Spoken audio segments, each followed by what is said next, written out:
to Liza Cooks. I know it's been a while, like I've been gone for some time. School got busy and I got a little bit ill. I had a cold and a cough and all of that. So, but I'm back and pardon my voice for today, but I'm glad to be here.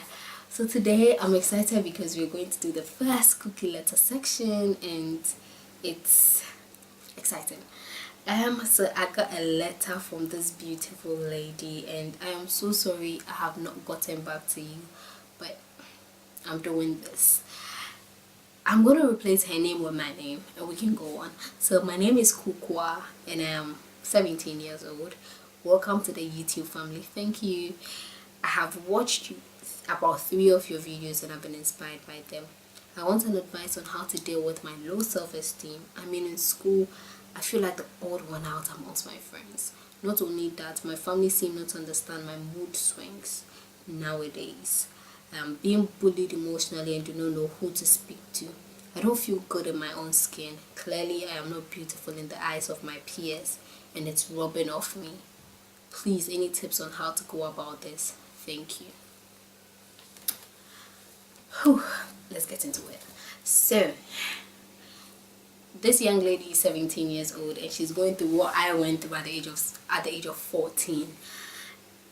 Low self-esteem is one thing that is so painful, like, and especially emotional bullying is very painful. And emotional bullying is going on in secondary schools, primary schools, even little kids, kindergarten. Mommy, she said my head is this, my head is going to, people say things and you're just like, and sometimes it comes, it's like a fulfilling prophecy. Whatever people are saying about you, you start to believe what they are saying and then it manifests. That's what comes to pass. So the first thing I'm going to address is about your parents. When I was going through this, it was hard for me to tell my parents, most especially my dad. But I was able to tell my mom at a point because she realized changes in my diet. She realized her daughter had changed. I was not the same person. I was taking stuff because people were telling me this will make you grow tall, this will make you do this. I was not loving who I was, so I was always quiet. I was losing weight. My mom was just wondering what is going on, and that was when she sat me down. And so every week I'll go back home and I'll be telling my mom, Mommy, I feel too short, I feel too this. She had to sit me down and speak to me. So sometimes you might think your parents don't understand, but they actually do. You need to give them a shot. That's the first thing I'm going to tell you. You need to give your parents a shot because you live with them and they see you every day and you are giving them attitude because you're not feeling good about yourself and you are in the same space with them. You need to make them understand that this is what you're going through and you're working on it. So that's the first thing. Give your parents a shot. The other thing about low self-esteem is, the first thing is, once you start comparing yourself to people, you begin to have low self-esteem. You realize this person is much more beautiful than me. I'm too short, I'm too tall, I'm too this, I'm too that. Hey, she's much more beautiful. That is where low self-esteem comes in because you yourself, you're not feeling good about yourself, and worse, you're comparing it to someone else who you think is much more beautiful than you are. So low self-esteem just kicks in ready to just it's like a gown. You wear it and then you walk with it, and that is not the right thing. That is not good. So stop comparing yourself. It's easier said than done because I still go through low self-esteem sometimes. The second thing I'm going to tell you is your friends, for real, like, take them out. Like, all these negative minded friends in your life, you need to take them out. So all those friends who are speaking ill of you, those friends who are not encouraging you, those friends who are not making you realize how look, if friends are not complimenting your friends, your good friends can't even compliment you, for real, what are you doing with them? So you're 17, you're grown, you need to be able to know who your friends are. So you need to be able to work with people who think like you. Need positive energy that will radiate. So you need to take out all those friends that you think, look, this person is not helping me, she's always speaking ill of me, she's always saying the negative things about me. Why? Take her out.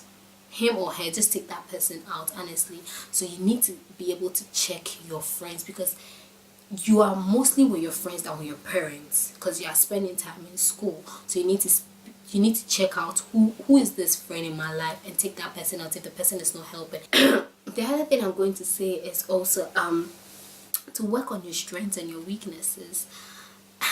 it's I've said this in my other video, and I'll repeat it again, because once you know who you are, you know this is my strength, this is my weakness. When someone says it, you just look at the person, because you're work in progress, you're working on it. So someone tells you you're fat, and you know you've hit the gym already, and you're loving yourself by hitting the gym, you're loving to embrace who you are becoming. When the person says you're fat, you look at the person and go like, okay, you just move on, because you're a work in progress. You have acne, you're trying to work on it, someone looks at you and insults you, says the meanest thing about you, you just look at the person and you just move on, because you know you were working on it, you're a work in progress. So one thing is, like, embrace your fears and work on them, and then capitalize on your strengths, and then you'll be good. That's one thing I have to tell you. It's very important when you realize that no one can use your weakness against you, because you know what it is already.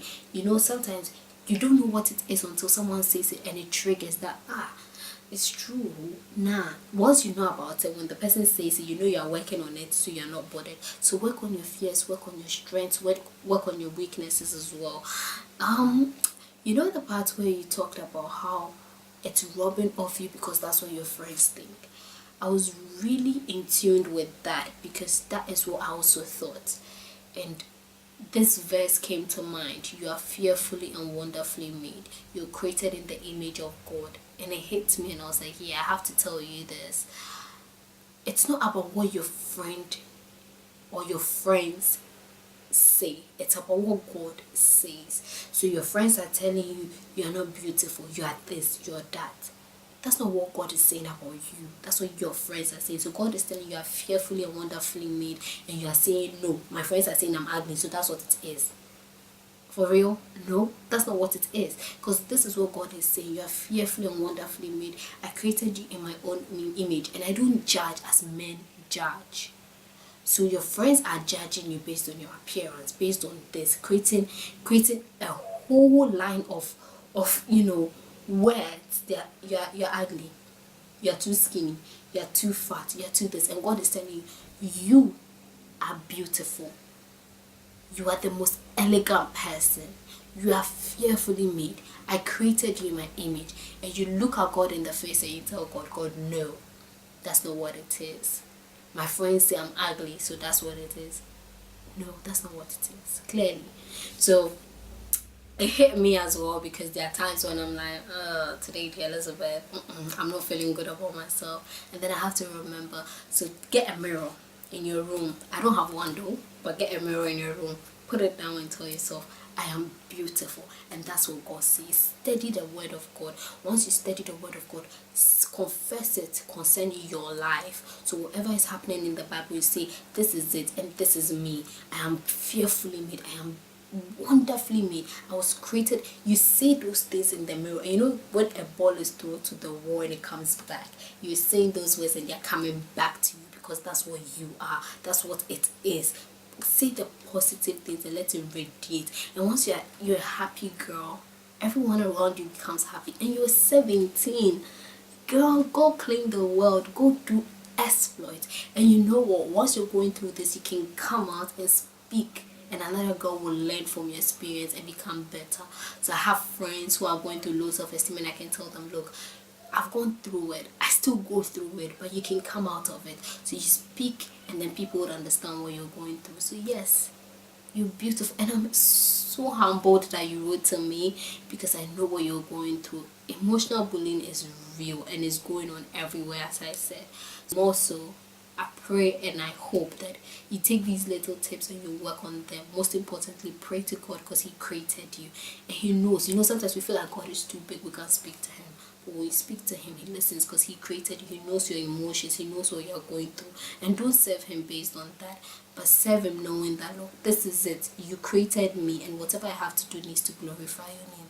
And I know God is going to answer you, and you're going to come out of it better, bigger, brighter. Yes, and everything is going to go well.